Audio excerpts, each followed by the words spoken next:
Téléspectateurs d'ATV, je vous dis bonsoir et merci d'être au rendez-vous pour votre émission Antchepeya Actu ce soir. Ils avaient disparu du paysage pendant des mois, incendiés, détruits, rejetés. En Martinique, près de 99% des radars avaient été neutralisés dans un contexte social très tendu. Aujourd'hui, ils font leur retour, mais une question se pose. Radar ou responsabilité? Qui sauve vraiment des vies? Micro tendu en chef de France, c'est Zotki Kapali.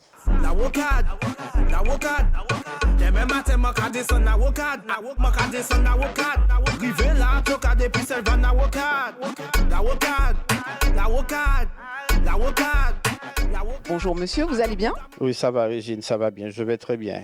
Alors nous allons parler d'actualité, le retour du déploiement tout simplement de nos radars sur les routes. Qu'en pensez-vous? Ça interpelle parce que quelquefois, enfin, ils disent que c'est pour la sécurité, mais je suis comme le plus grand homme. Je mets en doute la question de la sécurité parce que avant, on voyait souvent les gendarmes sur les routes, ça permettait de contrôler, de voir si les véhicules étaient en règle. Mais moi, je pense que c'est pour faire du chiffre, pour faire entrer des sous. C'est d'abord quelque chose de nécessaire, même si ça déplaît à beaucoup de gens. C'est quelque chose de nécessaire. Maintenant, moi, je suis contre les radars jackpot. C'est-à-dire simplement ceux qui sont mis à un endroit simplement parce que ça rapporte et que beaucoup de gens passent là.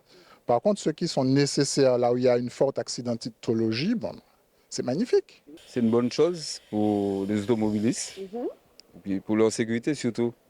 Vous avez vu la différence justement en l'absence et en la présence de radars? Est-ce que les comportements ont changé? Est-ce qu'il y a moins d'accidents?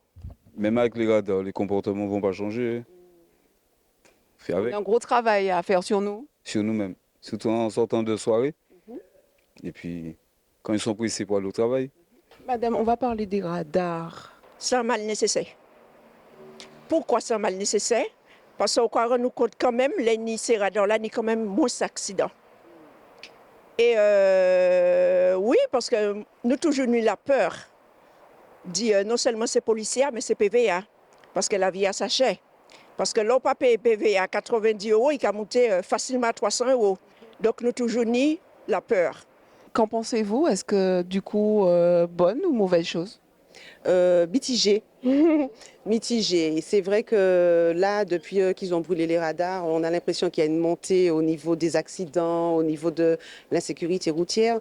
Mais en même temps, il faut comprendre que les gens, ils ont l'impression d'être fliqués de partout, de ne pas avoir leur liberté. Voilà, donc c'est un petit peu mitigé. Voilà. Je n'irai pas à dire que c'est d'aucune aucune utilité.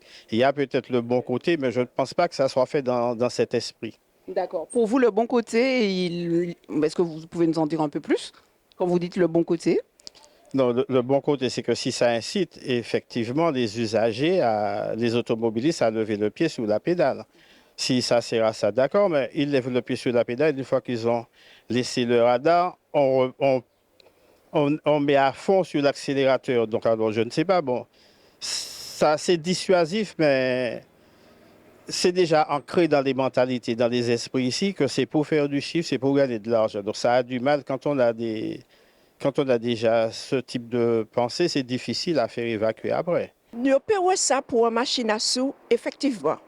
Pourquoi? Parce qu'on a fait quelques recherches. Pourquoi la Martinique n'y autant de radars? Est-ce que c'est nécessaire à soit une île aussi petite que nous n'y autant de radars? Parce qu'en Guadeloupe, qui est plus grand que nous, il y a moins ça. En Guadeloupe, il y a moins la Réunion, il y a moins en Guyane. Pourquoi nous n'y autant de radars? C'est peut-être pour ça que c'est maman-là qui a pensé c'est une machine à sous. Mais il ne faut pas nous voir ça dès le départ comme ça. Il faut nous voir pour la sécurité routière. Parce que c'est pas beau de dire ouais, des jeunes, surtout plus des jeunes, les ont fait un accident, il y a peu de chances d'y vivre. Et on a, comme je dis, moi qu'à répéter, nous avons quand même la peur. Là, on va passer au radar là, sous une marche 90, facilement, on va passer à 25. On va accélérer après. Nous, tout cas fait. Mais moi, qu'à dit ça mal pour un bien. Vous, en tant que conductrice, du coup, quel comportement que vous adoptez sur les routes avec ou sans radar? Alors moi, rien n'a changé. Moi, c'est surtout ma sécurité. ma famille, ma sécurité, les gens qui sont à bord. Donc de toute façon, j'ai une conduite prudente en tout temps, en toutes circonstances. Vous respectez les limitations de vitesse, etc. En tout cas, j'essaye au maximum. C'est pour ma sécurité, encore une fois. En plus, je suis sapeur-pompier volontaire. Donc de voir dans quelles circonstances on agit, quand on voit comment on transporte les blessés, les désincarcérés. Donc quand on est dans le milieu, on connaît les impacts vraiment très très graves. Donc on est sensibilisé à ça. Êtes-vous un automobiliste modèle? Alors, j'ai un gros défaut, je ne suis pas du tout un automobiliste modèle, malgré mon apparence. Je roule vite. Par contre, je roule vite en général dans des courbes et dans des virages là où on peut pas mettre de radar. Maintenant, sur ceux qui est des endroits où l'itinéraire est dangereux, je fais très attention. Est-ce que vous avez un comportement exemplaire, on va dire, sur nos routes? Par rapport à mon statut, mon travail, étant que médiateur, responsable des médiateurs, ainsi que les collègues, nous devons être un exemple pour les autres. Voilà. Et du coup, ça vous oblige, ou bien vous systématiquement, vous respectez les signalisations, notamment de limitation de vitesse, etc. On n'a pas le choix pour le travail, parce que si on ne respecte pas, les amendes de la mairie, voilà, ils vont recevoir pas mal. Vous faites un travail aussi peut-être pédagogique avec les vôtres, les gens qui sont proches de vous, du coup? Exactement, on a envie de protéger ses proches. Donc là, je suis avec ma maman, donc je lui explique ça tout le temps, hein. Je lui dis, voilà, parfois on sort de situations compliquées en retour d'intervention, sans trop faire rentrer la famille dans ce milieu-là, dans ce qu'on vit au quotidien en tant que pompier, mais quand même, on essaie de les sensibiliser, de les protéger. En les sensibilisant, on les protège. Et en se protégeant, on protège les autres. Ou qui comportement ou qu'a observé à sous ça, ça fait au déploiement là, est-ce qu'a changé, est-ce qu'a ouais que comportement changé? Côté radar là, est-ce que le comportement a changé? Est-ce que ces moun là, les automobilistes là, est-ce comportement yo changé?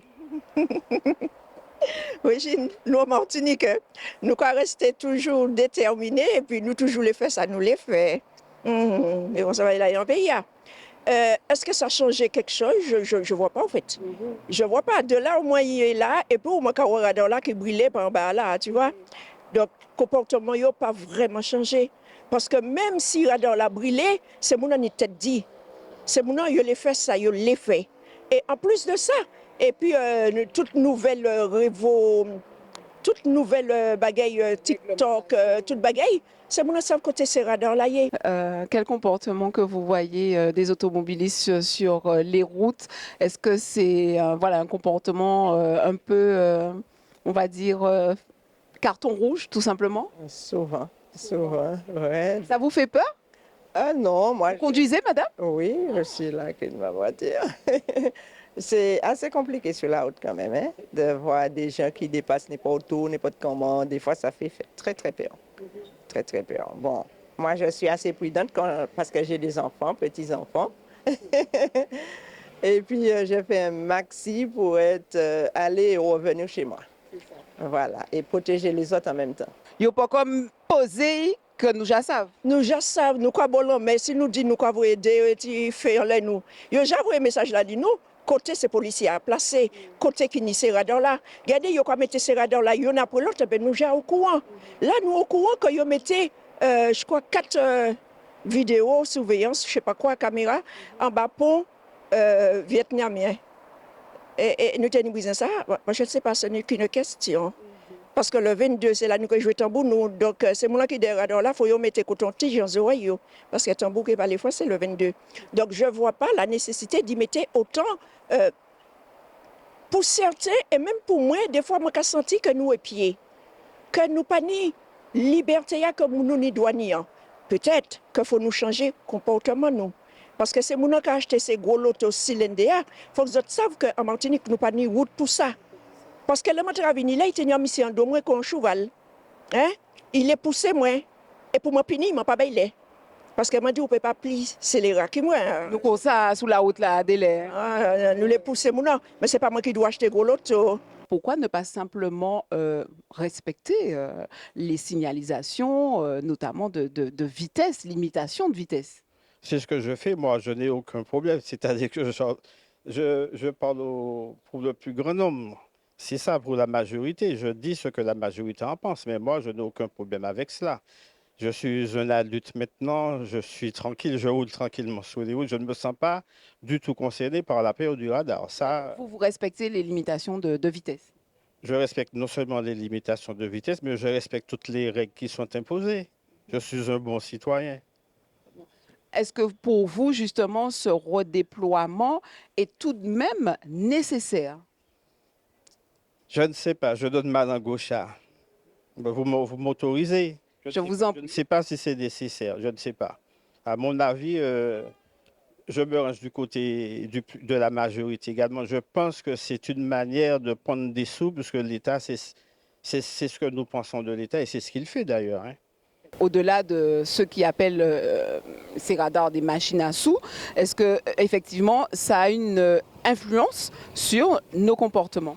Alors ça a une influence sur nos comportements, mais j'aimerais que ça ait une influence sur nos comportements au bon endroit. Donc pour vous, le positionnement n'est pas du tout le bon, en fait, des radars, l'implantation. Alors il n'est pas toujours le bon. Maintenant, c'est vrai qu'il y a une loi, il faut que ça soit dans une ligne droite, qu'il y ait suffisamment de distance entre deux points pour que ça puisse être mesuré. Donc, je comprends. Maintenant, il ne s'agit pas de faire de l'argent, il s'agit de protéger les gens.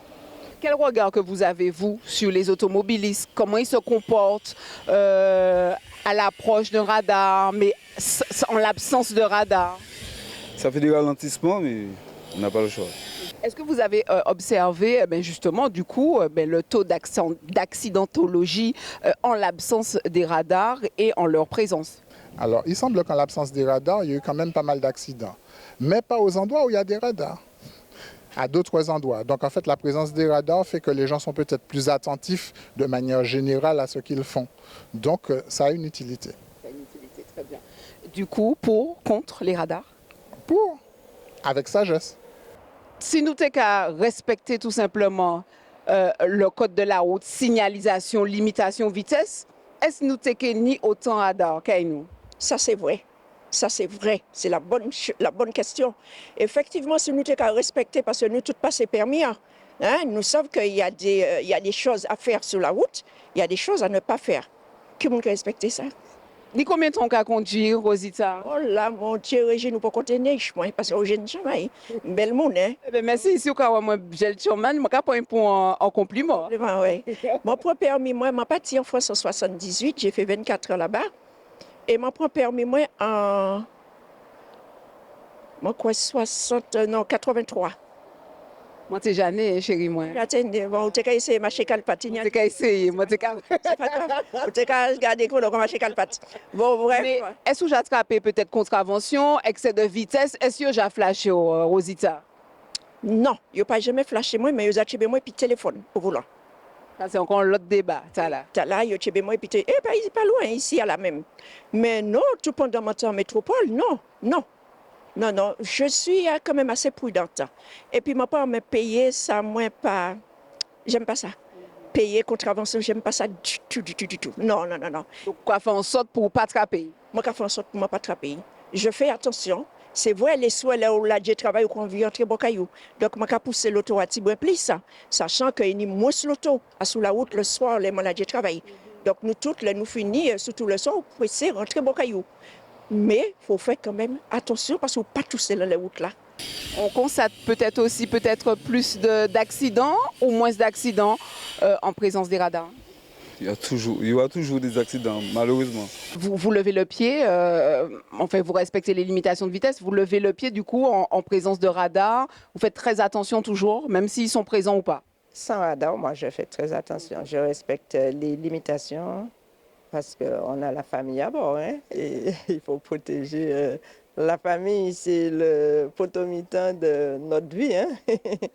Donc, on essaie un maxi de faire ce qu'il faut pour protéger nous et les autres. C'est ça. Comme on dit chez nous, délai c'est mon nom qui a fait excès, qui a tombé en nous et c'est nous qui apprend à faire aussi. C'est souvent ça. Et puis autre chose, est-ce qu'on a besoin qu'on nous tienne par la main, qu'on nous montre comment vivre, qu'on nous responsabilise? On est des adultes, on voit ce qui se passe autour de nous, donc c'est à nous de faire attention. Est-ce qu'en réalité on a besoin de radar? C'est ça. On doit être autonome. Responsable. et ça nous permet de rester libre. Si on est autonome et responsable, on n'aura peut-être pas de radar. Ils vont dire qu'on est de bons élèves. Qui message on est pour faire passer pour ces gens qui a écouté nous les automobilistes. Bon, c'est pas nous qui a dit moun ça manière pour yo conduire hein, mais qui message ou que les partager puis yo soit. Moi, je te dis, c'est maman là, la vie à Zachet, éviter des points PV qui peut monter peut-être jusqu'à 380 €. Levez les pieds, maman. La route là, pas t'azote tout seul. Nous tous, nous doivent circuler. Respecter les limites. C'est un peu difficile. Personne ne va écouter moi, mais c'est pas grave. Le message a été passé quand même. Donc, il faut nous faire attention parce que, bon, ben, Et puis la vie n'a pas de prix en fait. On a envie de se dire, enfin voilà, on va pas quand même réduire. Vaut mieux lever le pied, ça on dit. Quoi lever le pied et puis vous certains qu'on arrive quand même caillou, Voilà. en chair et en os, ça on dit. c'est l'auto qui a poussé là, yo pressé. Mon Dieu, pardon. 2 minutes après, je trouvé au fond d'accident. Ou mettez la vie moun en danger. Donc, tout pressé, ou te pressé là, ou bloqué là, quand on va aller. Quand on va aller. Pas pressé encore. Ou pas pressé encore, et on mettait la vie moun en danger. Donc, je dis, c'est maman là, je rejoindre nous, lever les pieds, maman, côté à nous aller, nous quand il prend le temps pour nous arriver, mais nous arriver quand même après, mon Dieu. Merci en chay Rosita.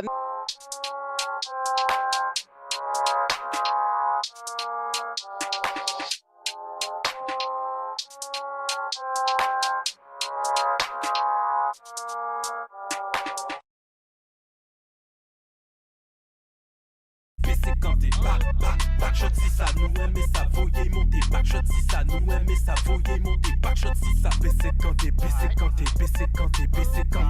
sexy baissez quand t'es sexy baissez quand t'es backshot si ça nous aime ça voyez monter. Backshot si ça nous aime ça voyez monter. Backshot si ça y aime. Téléspectateurs, place tout de suite à notre invité, Monsieur Ozone Félix, qui est donc expert en sécurité routière à BFM, c'est bien ça? Tout à Merci fait, oui. beaucoup de répondre à nos questions pour ce sujet d'actualité. Après les incendies, Monsieur Ozone, le retour des radars divise. Et d'ailleurs, il fait débat. Avec vous, nous allons essayer d'aller un peu plus loin. Justement, on va parler de comportement, mais pas que. On a envie de savoir le retour de ces grands radars. Est-ce une solution vraiment pour sauver des vies ou un outil de sanction? C'est à la fois les deux. C'est un outil qui permet de capter un comportement. Et ce comportement, s'il est en infraction, il est sanctionné. Donc en réalité, c'est juste un outil qui est au bord de la route, passif, et qui ne prend que ceux qui sont en infraction. À quel moment où on pêche vraiment? Quand on parle de radar, on parle tout de suite d'excès de vitesse, on est d'accord? Tout à fait. Du coup, on oublie nos comportements, on oublie la signalisation, on oublie les limitations de vitesse. Ce n'est pas que c'est oublié, ça va un peu plus loin. Chaque personne a, au fond, en son propre intérieur, une notion de vitesse. Un comportement de vitesse ou une perception de vitesse. Et il y a des gens qui vous diront « je ne roule pas vite », alors qu'ils ont été flashés, qu'ils sont pris en excès de vitesse. Ça signifie que leur vitesse à eux est supérieure à ce que prévoit la réglementation. Et tout le travail qu'il y a à faire, c'est pour ça que le radar seul ne suffit pas. Il faut que derrière, il y ait de la pédagogie, il y ait de l'accompagnement, et des sanctions aussi quand c'est transgressé, pour bien faire comprendre que la vitesse a un rôle et un impact énorme sur la sécurité routière en termes d'accidents. Plus vous roulez vite, plus l'accident est grave. Et il y a une chose que les gens oublient très souvent, plus vous roulez vite, plus la distance que vous parcourez en un temps donné est importante. Ça signifie que pour freiner derrière ou pour ralentir, il faut encore d'une plus longue distance. Est-ce que vous, justement, en tant qu'expert, vous êtes aussi un usager de la route, n'est-ce pas? Mais tout à fait. Est-ce que vous avez remarqué des comportements différents ou même une analyse sur l'accidentologie chez nous en l'absence de ces radars en Martinique? L'accident vient d'un comportement. Il n'y a pas que ça, mais ça vient d'un comportement. Et l'accident, il y a toujours des facteurs avant. Mais il n'y a pas que la vitesse. Ici, nous avons la vitesse, nous avons l'alcool, nous avons les stupes et nous avons aussi cette liberté qu'on se donne d'occuper la route comme on a envie. N'oublions pas non plus le téléphone, où tout le monde est accroché à un téléphone. En réalité, ce que je dis là, c'est qu'il y a toujours une distraction dans la conduite. Et cette distraction peut avoir des conséquences. y compris sur la vitesse. Quand vous écoutez une bonne musique, vous êtes dans vos souvenirs agréables, etc., il est clair que vous allez rouler plus vite. Parce que votre souci n'est pas de tenir compte du compteur, puisque vous avez le compteur sur le tableau de bord, mais il y a très peu de gens qui le regardent. Et si vous ne regardez pas le compteur, qui est là pour vous rappeler la vitesse, vous risquez d'être en infraction. Il y a aussi, Parce qu'il y a la sensation de vitesse aussi. Quelqu'un qui a l'habitude de rouler vite aura toujours l'impression de rouler lentement parce que c'est sa vitesse de confort. Oui, mon pâté qu'à rouler vite, là. Hein. Voilà. Et d'ailleurs, c'est ce qu'ils disent tous. Hein. Ils sont pris en excès de vitesse, ils sont sanctionnés. Et sur l'avis de contravention, c'est marqué excès de vitesse. Et ils vous diront, je ne roulais pas vite.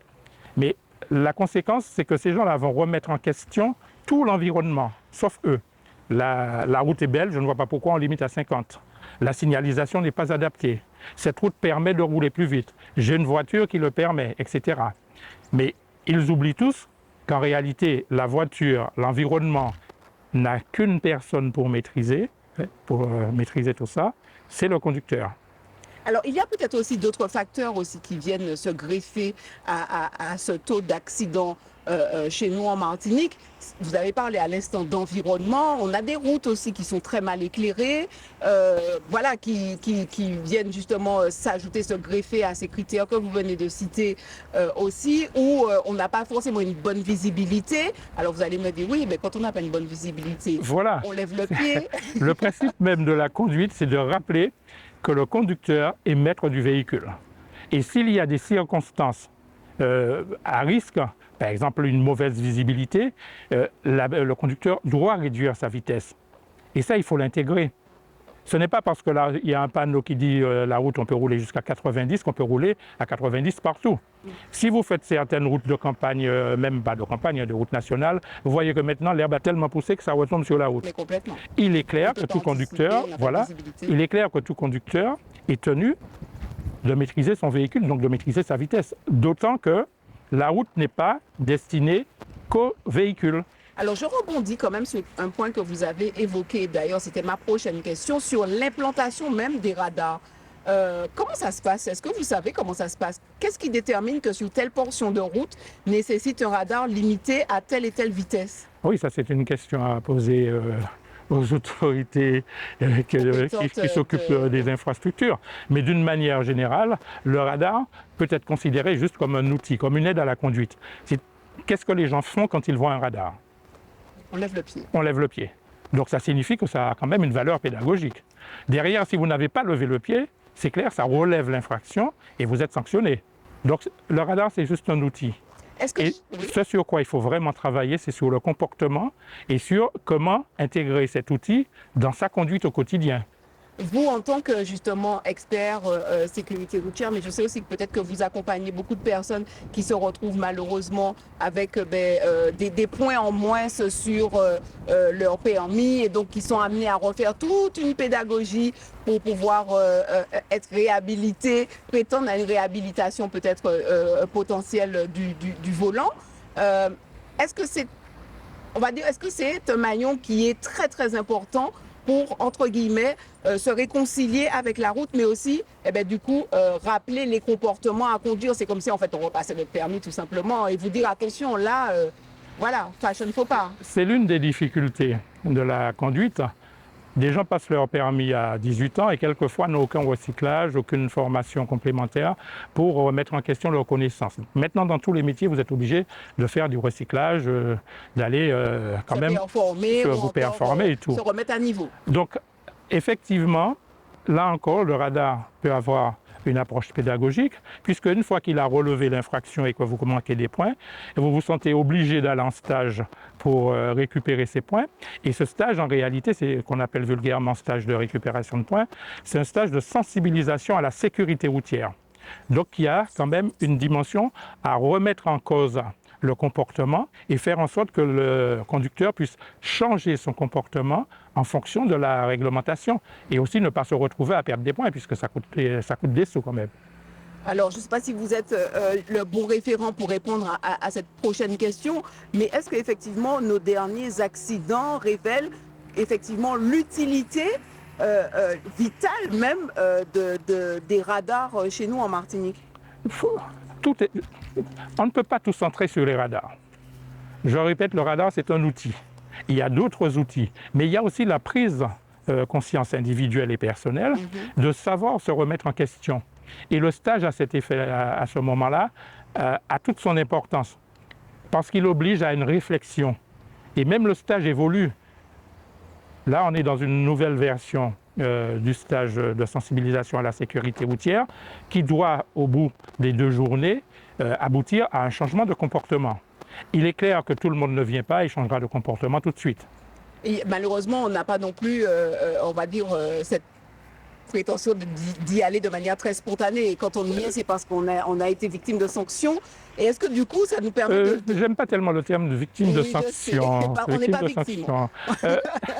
Vous avez été pris en infraction, c'est que vous étiez en infraction. Ouais. Donc si vous êtes en infraction, donc, la sanction tombe. La sanction tombe. Donc, et ça, il faut bien le faire comprendre aux gens. Ils disent que le radar, c'est fric, mais vous donnez des choses au radar si vous voulez.